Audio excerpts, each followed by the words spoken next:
Hello and welcome to making a sandwich. This is called how to make jerk chicken salad sandwiches.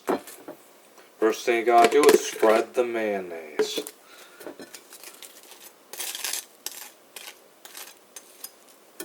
And spread it on the bread. Egg bread, that is.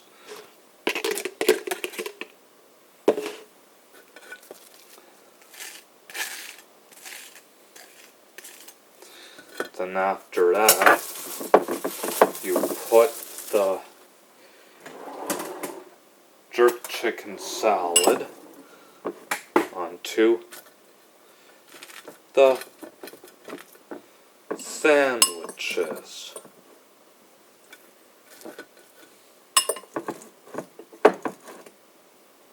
And after that, put them together. And here is your jerk chicken sandwiches. Enjoy it and thank you for watching, everyone.